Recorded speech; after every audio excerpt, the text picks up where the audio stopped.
yo describo como participación colaborativa, que está iniciado por los adultos, pero involucra una mayor asociación con los niños y los empodera para influir en los procesos y los resultados, y les permite mayores niveles de acciones autodirigidas en el tiempo. Cuando estábamos escribiendo la CDPD, por ejemplo, estábamos intentando fortalecer el texto en lo que se refiere a los niños con discapacidad, y trajimos a Nueva York a 6 jóvenes, 2 de China, 2 de Bangladesh y 2 del Reino Unido.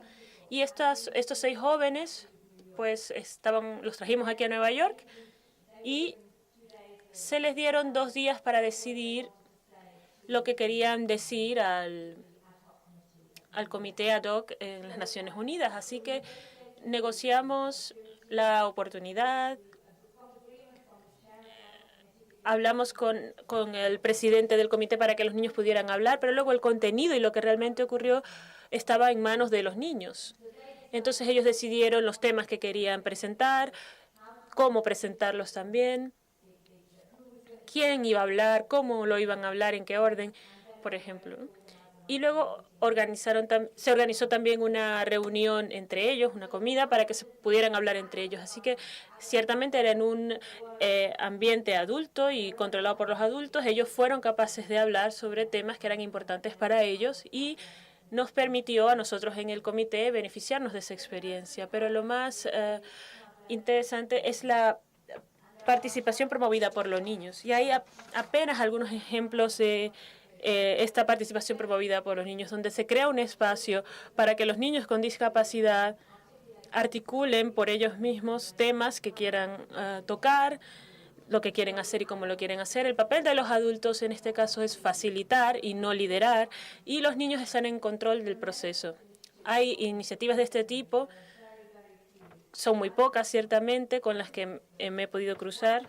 Un caso, por ejemplo, fue en Nepal, donde cientos y cientos de niños de todo el país vinieron, y este proyecto apoyó el establecimiento.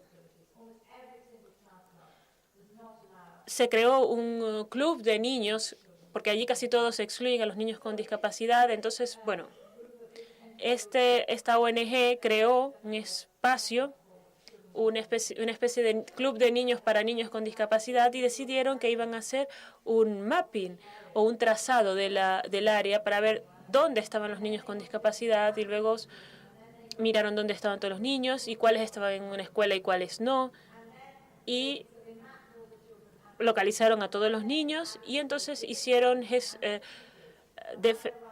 organizaron con los padres y con los profesores para promover los derechos, recogieron fondos y lucharon para que estos niños con discapacidad pudieran entrar dentro de los colegios. Fue un ejemplo fantástico, pero desafortunadamente casi único. Entonces, ¿dónde ocurre la participación? En los hogares, en foros internacionales, en la escuela, en las comunidades, en gobiernos locales, en parques. Así que en realidad la participación es parte de la vida y tiene lugar en todos los niveles de la sociedad y en todos los escenarios donde participan o donde viven niños con discapacidad. ¿Cómo enfrentarnos a las barreras? ¿Cuáles son las barreras? Me imagino que están totalmente familiarizados con este tema. Los niños con discapacidad se enfrentan a grandes barreras enormes, no solo las de la discriminación y la exclusión, sino por la asunción de que estos niños no tienen la capacidad o no pueden expresar ninguna opinión, nada de lo que digan es importante. Esa es un poco la opinión de la sociedad, y todo esto debe ser superado a través de la formación. Tenemos una falta de formación en ese sentido, y tenemos que capacitar a todos los profesionales y a los padres para que se construya, para que ellos entiendan que los niños con discapacidad tienen derechos, cuáles son y cómo se trasladan a la práctica y al sistema y a las instituciones en las que ellos se mueven. También se enfrentan a una falta de financiación y de tiempo a las iniciativas. Hay falta de confianza de muchos adultos en trabajar con los niños con discapacidad. Es un ambiente que muchas veces es hostil y pasa mucho tiempo hablando. Hemos hablado esta mañana sobre las barreras de accesibilidad y de transporte, así que hay muchas barreras para los niños con discapacidad, mucho más allá de las barreras que los niños, de las barreras que se crean a los niños en el tema de ejercicio de los derechos. Así que el otro problema es que debido a la invisibilidad de los niños con discapacidad, cuando se crean programas que crean ambientes participativos, es más fácil trabajar con niños sin discapacidad que con niños con discapacidad, porque estos no son invisibles. Entonces, necesitamos llegar a ellos a través de las OPDs, a través de organizaciones de los niños. Tenemos que, de forma que podamos promover que las familias participen también en estas actividades participativas. También hay que realizar una localización en la comunidad para saber dónde están los niños, utilizar análisis de situación, investigación y encuestas para ver cómo viven los niños y finalmente utilizando servicios basados en la comunidad y en instituciones. Tenemos que involucrar a los padres y a los cuidadores, porque muchos padres, vemos que los padres con niños se niegan a permitir que los niños formen parte de actividades con otros niños porque temen que se les va a excluir o que se les va a maltratar o que no se les va a permitir participar. Entonces, los estándares de participación deben clarificarse a los padres y también hay estándares éticos muy claros que están incluidos en el comentario general del artículo 12 de la CDN y que han sido elaborados por muchas organizaciones que se inspiran en códigos éticos para asegurar la participación y que ésta no se elimine y que además sea no discriminatoria, sea segura para todos los niños. También necesitamos que los padres participen como defensores de los niños, que trabajen y participen en iniciativas, porque claramente los padres tienen mucho conocimiento sobre la vida de los niños y tiene que reconocerse a los padres como expertos en este campo. Y finalmente, los puntos de referencia para medir la realización de los derechos de participación. Ha ocurrido mucho en los últimos 25 años desde la adopción de la CDN, pero no hay un punto de referencia en común para ponerse de acuerdo si la participación se ha puesto en marcha efectivamente o no. Así que, bueno, yo hablaría que hay 5 grupos o 5 puntos. Creado esto. Bueno, si alguien está interesado en más detalles, yo he creado un documento al respecto.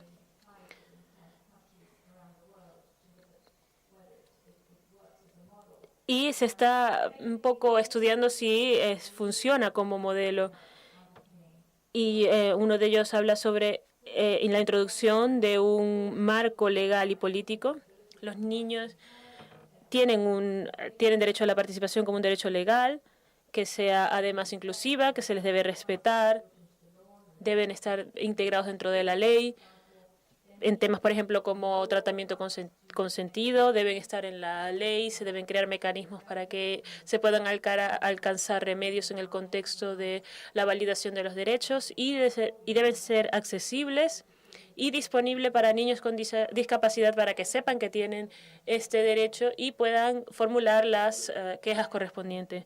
Debe también aumentarse la sensibilización, la formación en la participación para todos los profesionales debe realizarse para que estos entiendan cómo utilizar estos derechos en la vida diaria. Debe haber también sensibilización entre los padres, porque en muchos países los padres no saben que los niños tienen un derecho para participar en la educación o para participar plenamente en la sociedad. Necesitan oportunidades sistemáticas para el comprometimiento a la participación política. Los niños no tienen derecho a votar en la mayoría de los países, en algunos países a partir de los 16 años, pero en la mayoría no hasta los 18 años. Pero, sin embargo, los niños con discapacidad, para poder realizar sus derechos, deben tener oportunidades sistemáticas para la participación política. Así que los gobiernos tienen que introducir medidas para que se les pueda escuchar a través de un parlamento infantil que sea inclusivo o a través del establecimiento de comités o de comités o de consultas. Hay muchísimos modelos en todo el mundo para alcanzar este fin. Muchos gobiernos lo han hecho, pero muy pocos lo han hecho para incluir a los niños con discapacidad. En Ruanda, por ejemplo, durante muchos años tienen un foro de niños. UNICEF lo apoya y trae a niños de todos los distritos del país, y por primera vez en la historia, el año pasado, participaron niños con discapacidad. Entonces, mientras que los otros niños eran elegidos por sus colegas, digamos, por sus amigos para participar aquí, los niños con discapacidad no podían ser elegidos porque estaban más aislados, pero finalmente se escogieron a 30 niños de centros y para que participaran allí. Y identificaron temas que querían hablar con los gobiernos, temas que eran los más importantes para los niños. Y el año pasado, cuando había niños con discapacidad en este foro, surgieron dos temas. Una era el derecho a la vida en familia y el derecho a que cada foro incluyera a niños con discapacidad. El foro escogió a un niño sordo para que presentara esta iniciativa a los niños del país, y ahora van a repetir y extender este proceso cada año de aquí en adelante. El acceso a la información también es vital. Sin acceso a la información sobre el hecho de que tienes derechos y cómo usarlos, cómo realizarlos o cómo ejercerlos y tener acceso a distintas fuentes de información que son accesibles, es clave para la realización de los derechos de participación. Y finalmente, la oportunidad para influir en asuntos de la vida diaria, para participar en decisiones de la familia o en la escuela, participar en las decisiones en lo que tienen que ver con la salud o donde vives, y en temas comunitarios en la misma base que el resto de los niños. Esto debe ser considerado si vamos a medir o no los niños con discapacidad están ejerciendo este derecho de participación como se merece. En conclusión, me gustaría decir que el derecho a ser escuchado se extiende a cada niño, incluyendo a los niños con discapacidad, pero esto no ocurrirá en realidad a menos que se tomen medidas explícitas para eliminar las barreras y asegurarse de que haya un ambiente en el que se les proteja. Se debe entender como un derecho y no como un privilegio. Y de este modo todas las personas responsables deben tomar acciones para asegurar la realización o el ejercicio pleno de estos derechos. Y finalmente, la participación es fundamental para la dignidad y la humanidad de cada niño con discapacidad. Y yo diría que proteger y respetar estos derechos es una situación beneficiosa para todos, para las familias, para los padres, para la sociedad y para cada uno de los niños que la experimenta. Muchas gracias. Pues muchas gracias, Alison, por su brillante conferencia y también por ajustarse tanto al tiempo. Ya acabo de darme cuenta que esto consiste en una especie de sadismo, ¿no? Porque uno de los que tiene mucho interés en oír a todos los ponentes les tiene que pedir que hablen el menor tiempo posible. Pero bueno, intenten ajustarse al tiempo también, y así la primera persona que va a hablar, como antes había comentado, era Ana Peláez, del Comité de los Derechos de las Personas con Discapacidad. Muchísimas gracias. Un saludo muy cordial para mis compañeros de otros órganos de tratados, de Jorge, mi compañero en el Comité de los Derechos de las Personas con Discapacidad, Damián, a mi secretario de mi comité, Jorge, que está por ahí. Y muchas gracias también al CERMI por invitarme para participar en esta mesa redonda con esta temática que sinceramente me compromete tanto y en la que de alguna manera vengo reflexionando desde hace ya tiempo. Ante la pluralidad de perspectivas que nos reúnen en esta mesa, voy a centrarme fundamentalmente, si me lo permiten, en el trabajo del comité del que formo parte, de los derechos de las personas con discapacidad, para abordar pues, mi intervención, si bien estoy segura de que va a ser ampliamente complementada por mis compañeros desde otros enfoques diferentes igualmente. Me gustaría empezar recordando algo personal. En el año 2001 tuve la ocasión por primera vez de acudir a Naciones Unidas, a Nueva York, para participar en una conferencia mundial sobre el estado de la infancia. Y allí, con sorpresa, además de encontrarme que la discapacidad estaba totalmente ausente, me